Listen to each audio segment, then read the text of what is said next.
Hi there, I'm Jonathan Fitzpatrick. I am the World Missions Executive Director for the Congregationalist Church.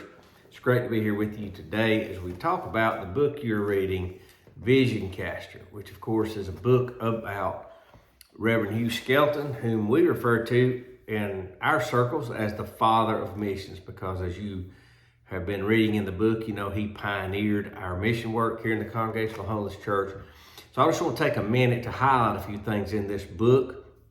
And I want to do it in three parts. One, I want to talk about Brother Skelton, the man, and then Brother Skelton, the missionary. And then I want to talk a little bit about the mission work itself and a little bit of that structure.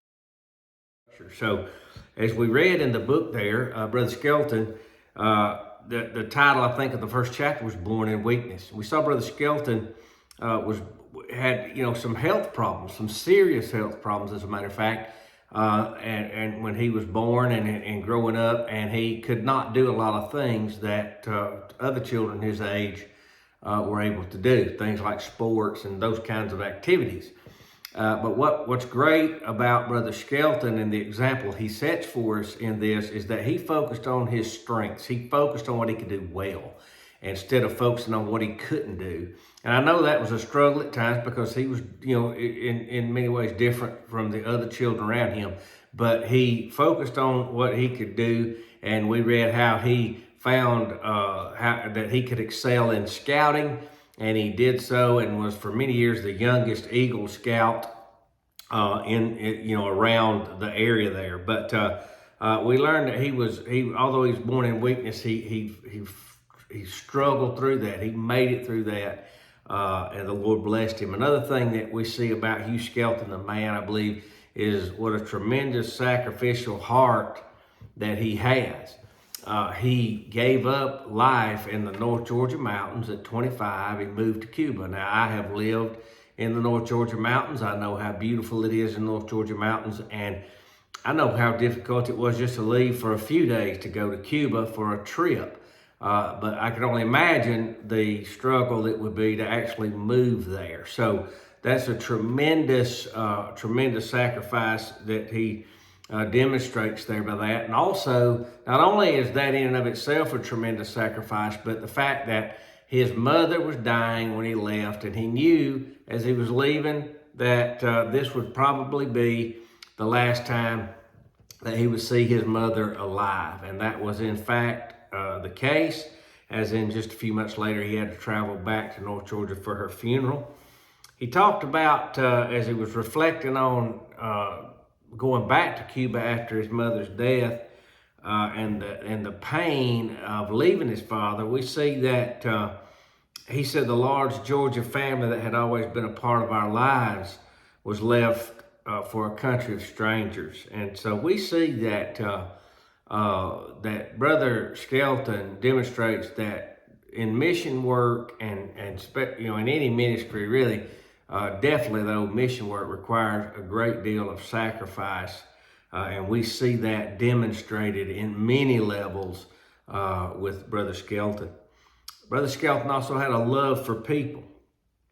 We read in the book where Brother Skelton says that it would take something special for somebody to move to Cuba and live like that. And just the next sentence said that something special would be a love for the Cuban people. And I think that that highlights the importance of loving those whom we minister to. There must be love. We must have a love for them. And that's the driving force behind ministry. We all know what Paul said, if I can do all these things, have all these skills and all this, what looks like an impact in the world, if I don't have love, it's like a sounding brass and a tinkling cymbal. And I think that we see that importance of loving those we minister to exemplified in the life of Brother Hugh Skelton. Another thing with regard to Hugh Skelton, the man, is his persistence.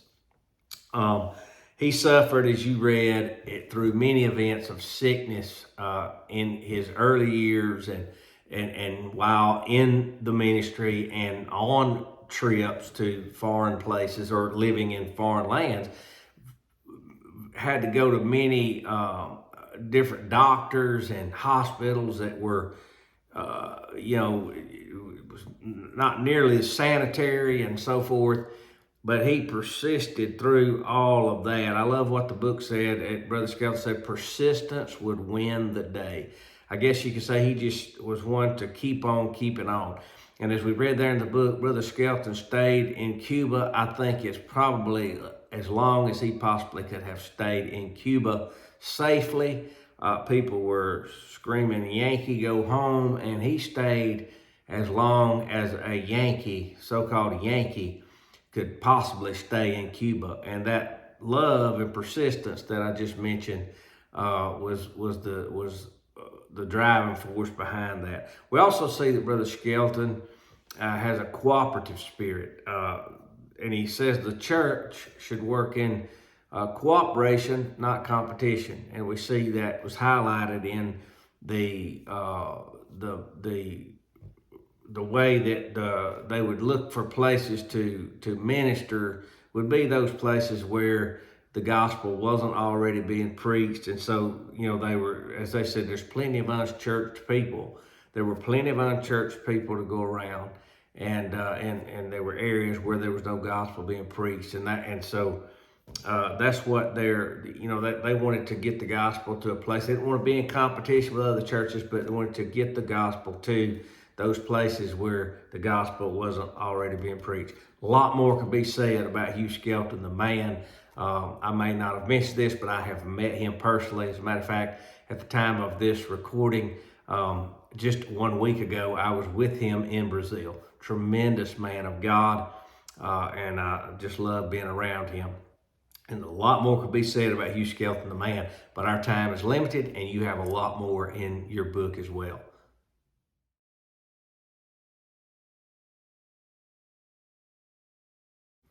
So next little section here, I want to talk about Hugh Skelton, the missionary. I think one of the greatest examples that we see in the book is that missionary work, really, of course, any ministry work, but we're talking about missionary work here. Missionary work begins with prayer. They had these questions. Where do we start working? How do we reach people for the first time? And it says, with no predetermined plans of how to begin a missionary program, we have but one resource for guidance: prayer. And he said a little later, knowing little but believing in God's wisdom, we prayed. Wow. When you think about where our mission program, if you want to call it a program, let's call it our missionary efforts. When you think about where our missionary efforts were in the 1950s and where they are today, and you think about someone like Hugh Skelton now, he seems to have it all figured out. But back then, they're asking questions like, how do you even do a missionary program? And to know that it went from those type of questions to where we are today is an absolute testament to the power of prayer and the importance of prayer with any missionary work or ministry work, period. Another thing that the missionary Hugh Skelton would teach us is the importance of culture and understanding culture. He said the key to culture is communication. Now, sometimes that's language, obviously, but sometimes that communication is gestures and the way you administrate and do handle business and things like that. So it's very, very important in missionary work, foreign missions, to know the culture you're dealing with and having respect for that culture. Learn as much of the language as you can, and sometimes that's very difficult for some of us, but adapting to the culture is the idea of the Skelton model, if you will, of missionary work. Adapt to the culture, because I love what he said. He said, our purpose was to bring Christianity, not to bring culture or the American culture. What we're carrying, friends, is the gospel. We're not carrying a better way to do things. Now, if there's a better way to do things, maybe that needs to be communicated. If there's some method in place where the water's not sanitary, things like that, we can certainly help with that. But the way people do business or things, the way they go about things, sometimes It's a cultural thing, and we need to respect that and remember that we are there as missionaries to bring Christianity, not the American culture or any other culture for that matter. So the knowledge of culture is extremely important. And I love what was said. A lot of times ministry work or missionary work is very romanticized. Everybody thinks everything's always cool and everything's always spiritual and everything's never a problem, but that's not true. Because there's no church work anywhere on the world, on the globe, that there's not trouble. The devil is all over the world. He's going to and fro, not just in America, but all over the earth, right? So everywhere there's someone's trying to do work for God, they're going to have to fight the devil. So there's no bed of roses, as he said, that's void of thorns. And so what keeps that persistence that we talked about earlier, that determination to stay in Cuba, I think we see is a fire, as Brother Skelton put it, that what keeps that missionary going when others quit is a fire that cannot be quenched. That fire, as Jeremiah talked about, that shut up in my bones. Jeremiah was like, I'm not going to say anything about this anymore, I'm tired of this. But he said, I couldn't shut up because it's like a fire in my bones.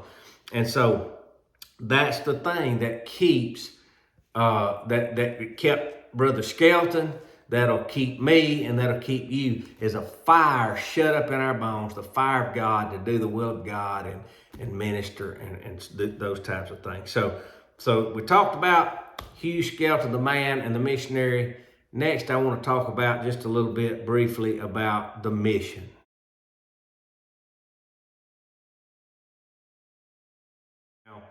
As I mentioned earlier, there come a point in time when Brother Skelton had to leave Cuba. It was not safe. The Castro regime was in the process. The revolution was taking place and so forth.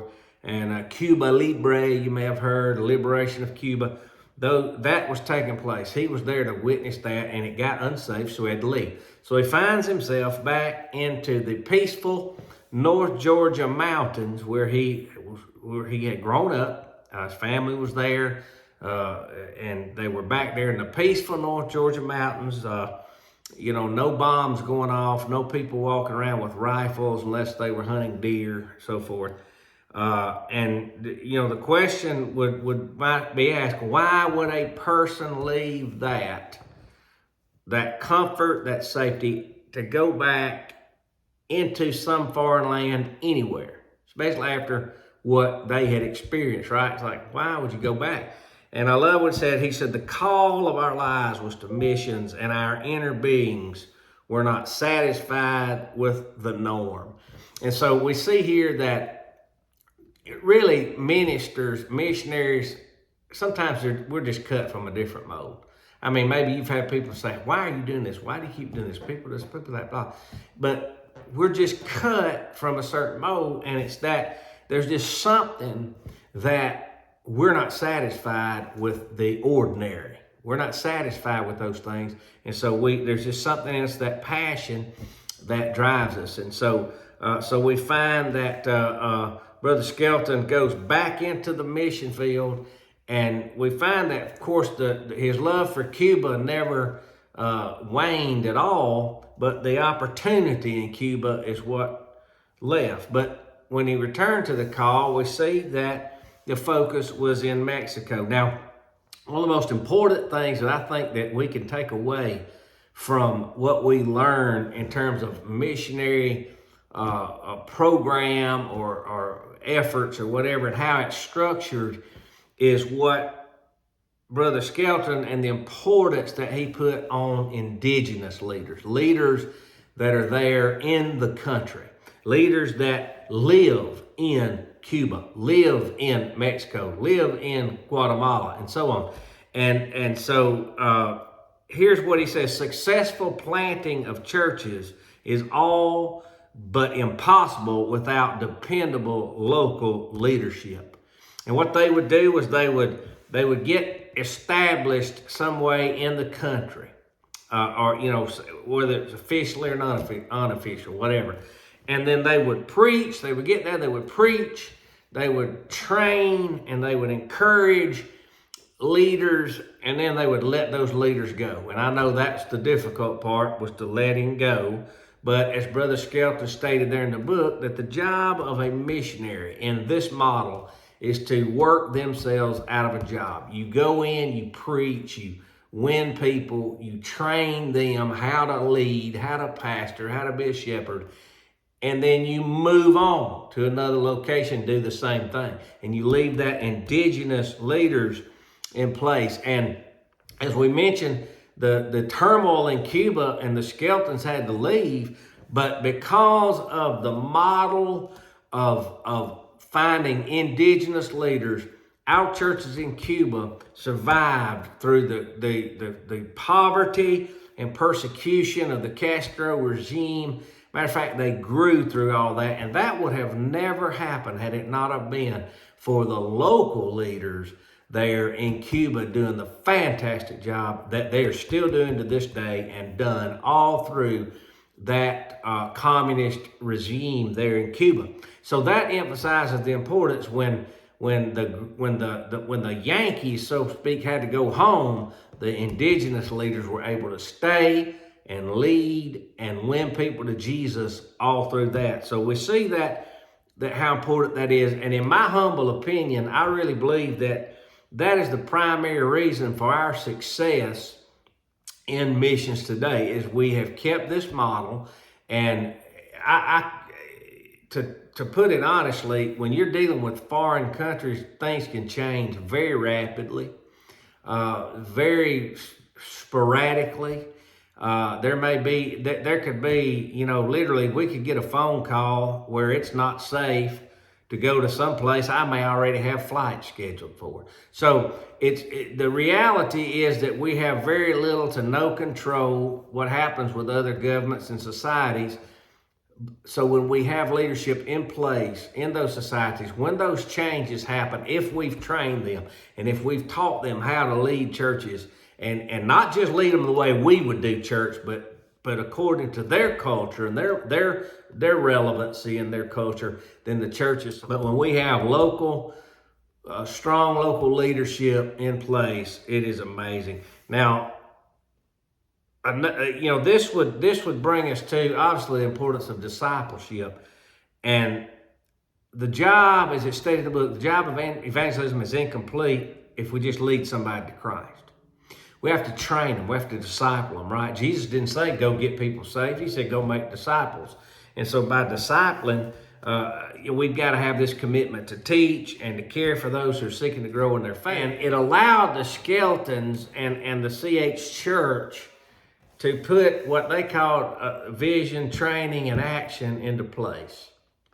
And I believe it was this approach that we see that fostered the Latin American expansion that we saw there during the 1960s in Mexico, and then on into the other countries in Central America and even down in South America. This vision, training, and action. It was that motto of having a vision for a country, finding those local leaders, training them, and then equipping them and sending them to do that ministry and to grow those churches. I believe it was that vision, training, and action, that motto, that allowed us to expand into Latin American countries. And I also believe it is still today, this vision, training, and action is allowing us to continue to expand into other lands. And that expansion, I'm happy to report, is going on even today. And it may look like a new church plant. It may look like, right now we have an opportunity in Peru. We have no people there. Someone gave us property. We have no people. So we've got to send an evangelist in to win people. So we're starting sort of from scratch on the western side of Peru right now. But it may look like that. Or it may look like an organization that's already established that meets someone or meets a pastor, and they want to bring in their church and the fellowship. As a matter of fact, I got word just yesterday that a pastor, not one of our pastors, but a pastor who was overseeing about 14 churches in Colombia, left Colombia to go to Canada indefinitely, as far as I know, He left these 14 churches to our superintendent there. So just like literally overnight, we added 14 churches. Now, do we go around with a model that says, hey, we're going to hang around here and wait on people to give us 14 churches? No. But when that happens, we thank the Lord for it. We try to do what we can to help and support those churches if they need it. And so when we look at this book, we see, I think, that there's three key things. First of all, you got to have a great man of God. As Brother Hugh Skelton, if you're going to be a missionary, you're going to be a great man of God who's on fire for God. You have to have a calling to the missionary work. There's a calling to this work that's driven from that call. You're going to have love. You're going to have persistence. It's going to seem like you're crazy. And then I think you need to have, the third thing you need to be a man of God, called of God, but you need to have a plan in place. If you're going to do ministry work or missionary work, you need to have a plan in place.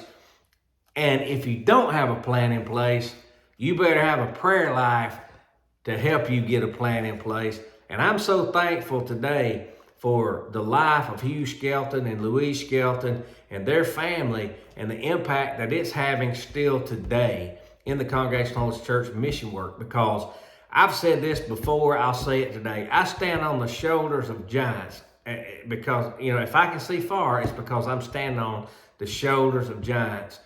And one of the biggest giants that I'm on the shoulder of is Hugh Skelton.